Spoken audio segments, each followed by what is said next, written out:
Putri Melati Wangi. Di sebuah kerajaan, ada seorang putri yang bernama Melati Wangi.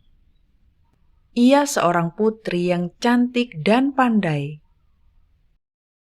Di rumahnya, ia selalu menyanyi. Tetapi sayangnya, ia seorang yang sombong dan suka menganggap rendah orang lain. Di rumahnya, ia tidak pernah mau jika disuruh menyapu oleh ibunya. Selain itu, ia juga tidak mau jika disuruh belajar memasak. Tidak, aku tidak mau menyapu dan memasak. Nanti tanganku kasar dan aku jadi kotor, kata Putri Melati Wangi setiap kali disuruh menyapu dan belajar memasak. Sejak kecil, Putri Melati Wangi sudah dijodohkan dengan seorang pangeran yang bernama Pangeran Tanduk Rusa. Pangeran Tanduk Rusa adalah seorang pangeran yang tampan dan gagah. Ia selalu berburu rusa dan binatang lainnya tiap 1 bulan di hutan. Karena itu, ia dipanggil Tanduk Rusa. Suatu hari, Putri Melati Wangi berjalan-jalan di taman. Ia melihat seekor kupu-kupu yang cantik sekali warnanya.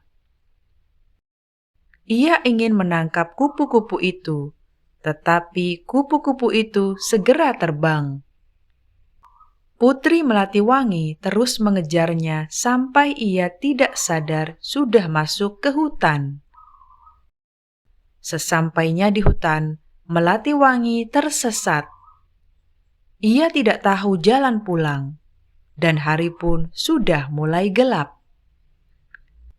Akhirnya, setelah terus berjalan, ia menemukan sebuah gubuk yang biasa digunakan para pemburu untuk beristirahat.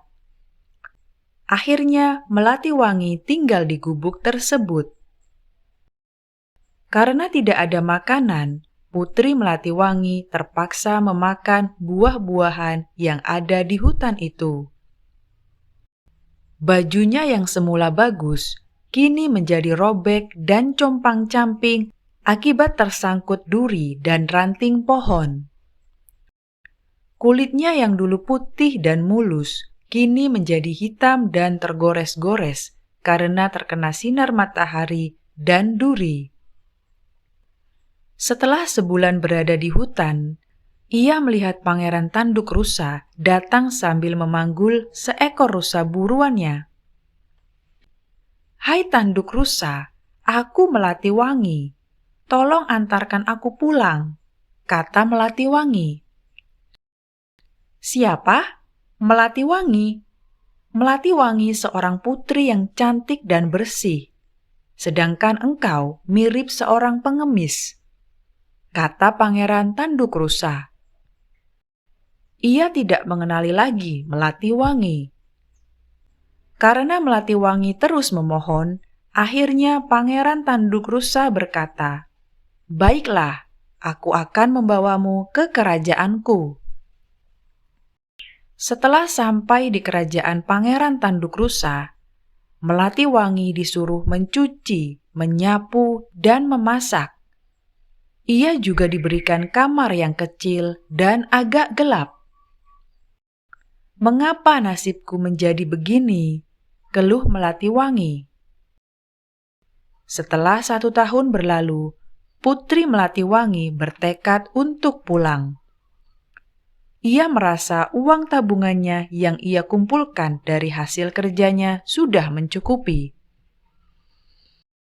Sesampainya di rumahnya, Putri Melati Wangi disambut gembira oleh keluarganya yang mengira Putri Melati Wangi sudah meninggal dunia. Sejak itu, Putri Melati Wangi menjadi seorang putri yang rajin. Ia merasa mendapatkan pelajaran yang sangat berharga selama berada di hutan dan di kerajaan Pangeran Tanduk Rusa. Akhirnya, setahun kemudian, Putri Melatiwangi dinikahkan dengan Pangeran Tanduk Rusa.